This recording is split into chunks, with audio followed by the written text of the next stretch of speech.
MKN 1 Garut menjunjung tinggi 9 inisiatif anti korupsi yang berintegritas, PPDB yang akuntabel dan transparan. Penerimaan peserta didik baru merupakan momentum terpenting setiap tahunnya. Aturan dan ketentuan setiap tahunnya selalu diterapkan demi menjaga kredibilitas dan akuntabilitas instansi di mata masyarakat luas. Selain itu, sikap transparansi dari seluruh rangkaian penyelenggaraan PPDB sangat diutamakan demi terciptanya kepercayaan publik yang berkelanjutan. Transparansi dan akuntabilitas dana pendidikan. Sejatinya, hal-hal yang berkaitan dengan dana atau keuangan adalah hal paling sensitif. Dengan begitu, elemen-elemen yang bersinggungan langsung mengurus dana atau keuangan adalah orang-orang terpercaya yang amanah. Setiap pemasukan dan pengeluaran untuk dana pendidikan selalu dikelola dengan penuh ketelitian dan kehati-hatian. Pelaporan yang rapi dan disiplin merupakan modal utama dalam mengelola dana pendidikan. Itu semua harus diterapkan karena merupakan hal penting dalam menjelaskan kepada beberapa pihak bahwa sekolah kami dapat mempertanggungjawabkan dan bersifat terang atau transparan sesuai dengan regulasi yang berlaku. Akurasi Dapodik terintegritas dengan aplikasi Jaga KPK. Data apapun yang ada dalam sebuah instansi sekolah dapat dijamin keakuratannya. Karena jelas Dapodik sekolah kami terintegritas dengan aplikasi Jaga KPK. Dengan demikian, segala aktivitas data siswa, data pegawai, dan data sekolah yang dikelola operator sekolah dapat dipastikan aman dari korupsi, kolusi, dan nepotisme. Karena dalam pengawasan KPK yang terhubung langsung dengan aplikasi Jaga KPK. Larangan menerima gratifikasi dan pungutan liar. Pada pelaksanaan PPDB, sosialisasi paling utama disampaikan adalah mengenai say no gratifikasi dan pungutan liar yang rentan sekali terjadi pada momen PPDB. Panitia PPDB pun meyakinkan dengan penjelasan atau sosialisasi langsung kepada pendaftar atau tamu yang datang. Larangan menerima gratifikasi dan pungutan liar itu selalu ditanamkan pada hati setiap komponen panitia dan seluruh tenaga pendidik dan tenaga kependidikan agar menjadi pondasi diri sehingga akan menjadi sebuah prinsip.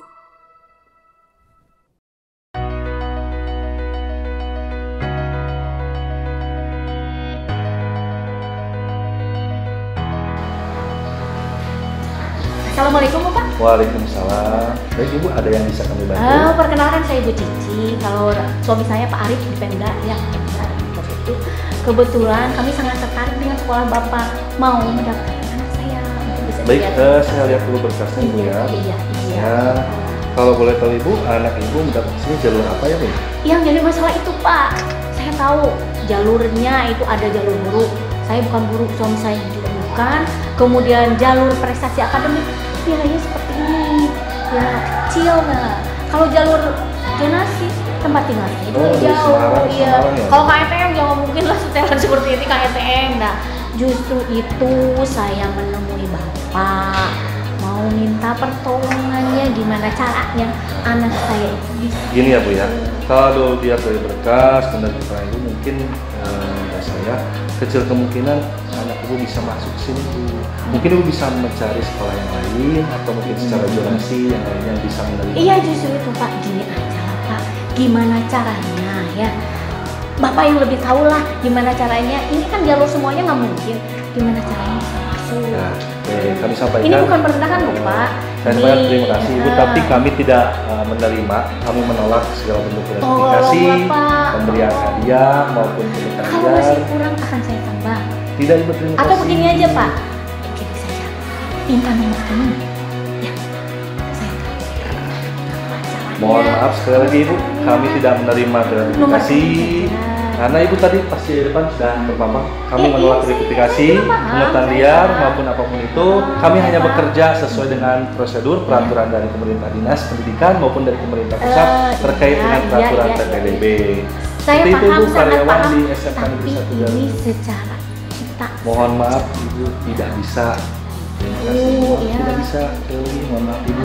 Pak, beneran ini Benar, mau Ibu, tega silakan. Pak, Bisa. anak saya mau sekali loh Pak. Tidak bisa, sekolah Ibu. kesini, Mohon maaf. apapun saya dengan suami saya Mohon melakukan maaf, Ibu. Tidak demi bisa. anak saya. Gitu saja. Gitu Ibu, mohon maaf. Ada lagi yang bisa saya bantu? Ya sudah beneran Pak. Benar Ibu, mohon maaf. Ya sudah lah. Ya, Waalaikumsalam. Pengawasan dana pendidikan. Berkaitan dengan dana pendidikan yang kami kelola, sudah tentu di bawah pengawasan Inspektorat Daerah Provinsi Jawa Barat dan Dinas Pendidikan Provinsi Jawa Barat. Pengawasan ini tiada lain untuk selalu memantau perputaran dana yang tentunya harus tepat sasaran, karena pendanaan ini terus berkesinambungan dan berkelanjutan. Maka pelaporannya pun dilakukan secara berkala.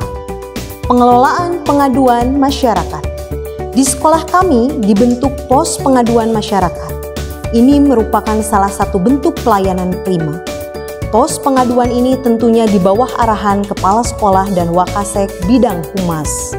Segala apapun yang berkenaan dengan kegiatan pendidikan peserta didik dapat dikonsultasikan dengan leluasa kepada pihak pengelolaan pengaduan masyarakat. Implementasi pembelajaran anti korupsi. Dunia pendidikan ini bukan hanya tentang pengajaran materi demi materi, tetapi lebih dari itu, yakni pendidikan karakter. Salah satu pendidikan karakter yang ditanamkan dalam kegiatan belajar mengajar untuk mencetak generasi yang unggul serta anti korupsi adalah dengan mengimplementasikan pembelajaran anti korupsi. Contoh dari pembelajaran anti korupsi ini ialah penerapan P5, penguatan profil pelajar Pancasila, penguatan sikap jujur, tanggung jawab dan gotong royong. Kepatuhan kode etik guru dan tenaga kependidikan. Guru dan tenaga kependidikan di sebuah sekolah dituntut untuk mematuhi segala aturan termasuk kode etik. Kode etik guru dan tenaga kependidikan itu mengenai presensi dan penilaian kinerja sesama rekan, atau yang lebih dikenal dengan aplikasi KMOB dan TRK. Selain itu, kode etik guru terhadap peserta didik pun senantiasa dijunjung tinggi demi mewujudkan pendidikan yang bermartabat. Halo Bu Intan. Bu Citra, halo. Gimana nih kabarnya? Baik, gimana sebaliknya? Alhamdulillah. Gimana nih? Ada apa? Tumben. Lagi sibuk gak? Enggak sih. Bener. Benar, ada apa? Bu Intan, aku mau minta tolong nih. Minta tolong apa? Bu Intan tahu sendiri kan kalau misalnya saya sama suami itu LDR. Iya. Nah, hari ini suami saya mau pulang dari kerjaannya, mau ke rumah. Ikut seneng dong. Terima kasih loh. Jadi gini maksud saya tuh pengen nitip presensi KMOB saya sama Bu Intan. Boleh gak? Settingannya jam 4 kan ya? Iya betul. Boleh. Boleh sih kalau untuk hari ini aja. Terima kasih Bu Intan, terima kasih banget. Kalau misalnya boleh, sekalian aja deh HP-nya saya titip ke Bu Intan. Maksudnya?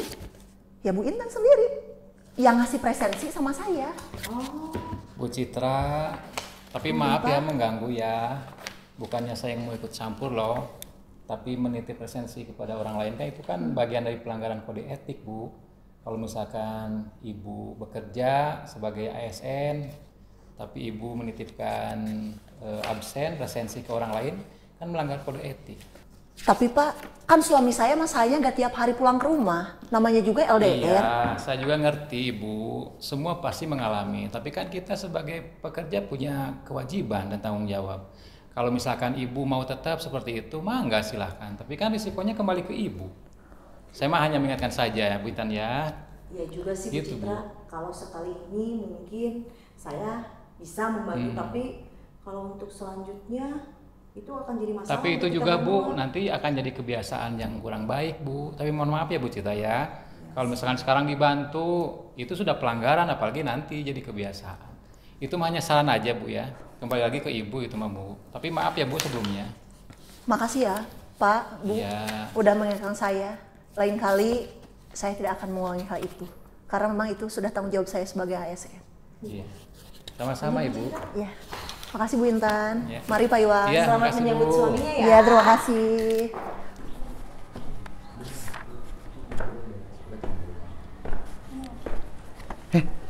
Kalian lagi apa di sini? Kita lagi apel, Pak. Ini katanya pacaran, ini lagi ngobrol. Gimana sih? Lagi berduaan, Pak. Lagi pacaran ya? Enggak, kita lagi ngobrol aja, Pak. Wajar dong. Ini di sekolah. Di sekolah itu tempat belajar, bukan tempat pacaran. Di lorong kayak gini ini kan sepi. Nanti nilai bahasa Indonesia kamu saya turunin. Kamu itu udah bagus loh. Pak, kita cuma ngobrol biasa. Nanti saya turunin bahasa Indonesianya. Dikurangi, Jangan, kamu Pak. udah bagus. Kita kan nggak ngapa-ngapain, Pak. Nanti saya laporkan sama wali kelas kalian. Siapa wali kelas kalian? Bu Rini, Pak. Bu Rini. Nanti saya laporkan sama Bu Rini. Ya. Bicara. Pandi. Selamat siang, Bu. Siang juga. Sehat? Alhamdulillah sehat, Bu. Ibu, kalau tidak salah wali kelasnya Ardi dan Medina ya? Iya. Ada apa? Sebetulnya saya itu tidak berkenan mungkin menyampaikan ini, tapi tadi waktu saya lewat dari sana di tangga di lorong, Ardi dan Medina itu sedang berduaan, Bu. Lalu? Mereka itu kayak yang seperti pacaran, Bu. Bisa mengatakan seperti itu, Pak Andi? Gimana, Pak? Karena mereka berduaan, memang mereka juga mengelak, Bu. Tapi hanya saja saya membayangkan bahwa itu memang pacaran, Bu. Mereka kan sekelas, Pak Andi. Saya wali kelasnya, tahu mereka. Ya mungkin mereka sedang ngobrol, Pak Andi. Tapi yang memang saya lihat, mereka berduaan sambil berpegangan tangan. Wah, astagfirullahaladzim. Seperti itu? Iya. Dan memang saya melaporkan kepada ibu sebagai wali kelasnya. Ya. Saya mungkin tidak akan makluminya di nilai bahasa Indonesia karena mereka juga saya ajar. Mungkin Bu, saya akan kurangi nilainya. Nah, masalahnya dengan bahasa Indonesia apa, Pak Andi, mereka berdua? Itu kan berkaitan dengan etika sekolah itu, Bu. Tempatnya tempat belajar, Bu. Saya tidak memakluminya itu, Bu. Tapi bisa tidak kita, Pak Andi dan saya, kita kan guru, pembinaan dulu, tidak ujuk-ujuk nilai, Pak Andi. Kita kan ada masalah empati, simpati, kan itu harus dipakai. Iya, Bu. Saya memang tadi melihat dengan mata kepala saya sendiri. Hanya saja ketika saya berjalan, mereka berpegangan tangan. Dan sudah bisa dipastikan, Bu, mereka itu pacaran, Bu. Insya Allah, saya akan panggil mereka. Saya akan tanya dulu, mengapa bisa sampai seperti itu. Ya. Dan saya harap juga ke Pak Andi, mudah-mudahan menilai mereka tidak terlalu jauh seperti itu, sampai ke nilai, Pak Andi. Ya. Kita kan guru itu mengajar dan mendidik, Pak Andi. Ya. Saya juga, Bu, memakluminya seperti itu ya. Hanya saja tolonglah Ibu wali kelasnya tolong beri pengarahan. Kalau memang nanti tidak ada perubahan, saya akan tetap nilainya saya akan kurangi. Seperti itu, Bu. Kita kan ada yang lebih kompeten tentang sikap. Bagaimana kalau nanti kita di BP bersama-sama di sana, di ruang BP? Boleh. Oh, seperti Supaya itu. kita tidak salah, ya, tidak salah menilai mereka. Ya. Ya. Paling besok kita ke BP. Ya, Ibu, terima kasih atas waktunya. Terima kasih. Sama-sama.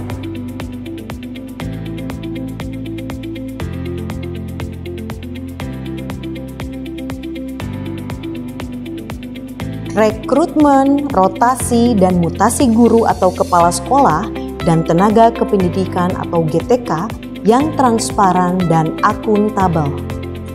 Setiap tahunnya terjadi selesai masa kerja atau pensiun dari guru atau tenaga kependidikan. Ini merupakan hal yang pasti terjadi di setiap sekolah. Maka berbarengan dengan hal itu, rekrutmen pun pasti dilakukan. Selain rekrutmen, mutasi pun terjadi sesuai lolos butuh setiap sekolah. Dan rotasi kepala sekolah pun dilaksanakan setiap pergantian periode. Dinamika kepegawaian ini bersifat transparan dan dapat dipertanggungjawabkan.